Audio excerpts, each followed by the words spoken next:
Huge numbers are complying, and I thank you all. The time has now come for us all to do more. You must stay at home. If you don't follow the rules, the police will have the powers to enforce them. Why do you feel these restrictions go too far? Any infringement on our liberty goes too far. We were born with inalienable rights bestowed upon us by our Creator. They are guaranteed by the Constitution, specifically the Bill of Rights, the 1st through 14th Amendments, specifically. There may, Madam Deputy Speaker, be a virus one day that threatens our very way of life. But this isn't it. This idea that's out there now, that we are not free people, that we don't make our own decisions, and we have to wait almost every day to be told what we can and cannot do and who with and for how long, is for me a profoundly worrying situation that I think will have consequences forever after.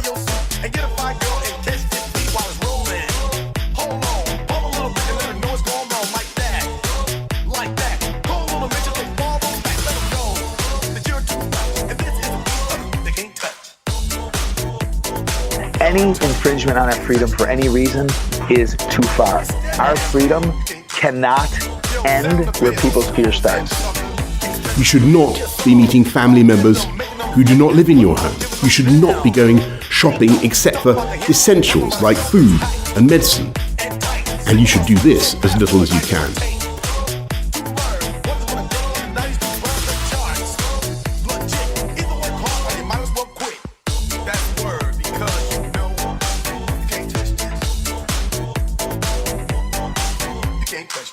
I'm actually quite disgusted at how ordinary citizens have been treated here today just for speaking and meeting each other and talking to each other in Speaker's Corner. I have just witnessed an elderly lady peacefully protesting with a handful of other people be arrested and carried spread eagle to a police van just outside the precinct of the House of Commons.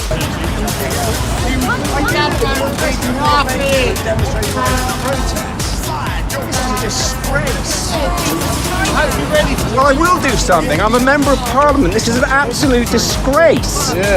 This is a disgrace.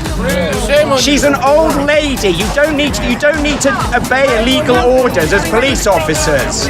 This is un-British. It is unconstitutional.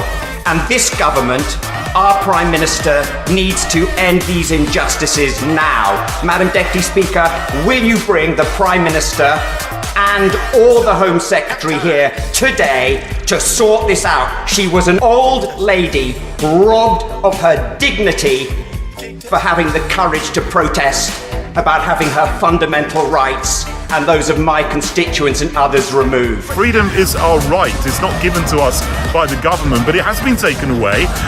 We've lost the freedom of assembly, freedom of speech, and it's absolutely wrong. We must have those freedoms back. We will immediately close all shops selling non-essential goods, including clothing and electronic stores, and other premises, including libraries, playgrounds and outdoor gyms and places of worship. We'll stop all gatherings of more than 2 people in public, excluding people you live with. We all know that wherever freedom of belief is under attack, other human rights are under attack as well. Can't touch this. Can't touch this. You can't touch this. You can't touch this. You can't touch this. Yeah, the fact is, obviously we've had phone calls here from members of the public who are concerned that they've seen people coming here and obviously breaching these regulations. The regulations are obviously they're saying that people need to stay at home and obviously prohibiting gatherings indoors, more than 6 people, not in the same household. Okay. So what I'm going to ask you to do is to leave and obviously worship at home or worship in other ways, however you obviously wish to see fit. And we'll stop all social events, including weddings, baptisms, and other ceremonies. When it comes to a freedom pass,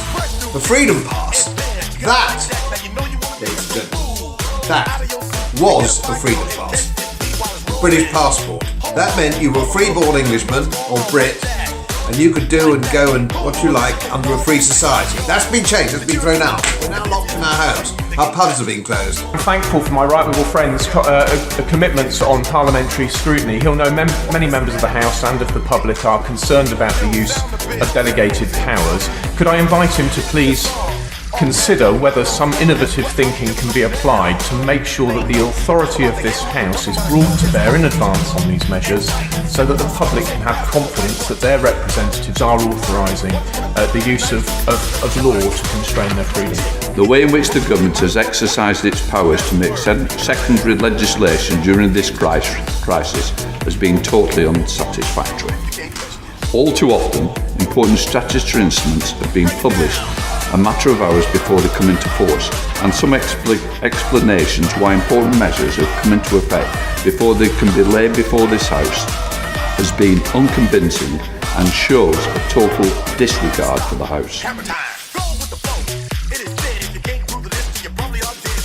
He said he wanted to deliver this piece of paper in an envelope. I said, nope, call, make an appointment. It's after hours, you can call and make an appointment. He taped it to the door.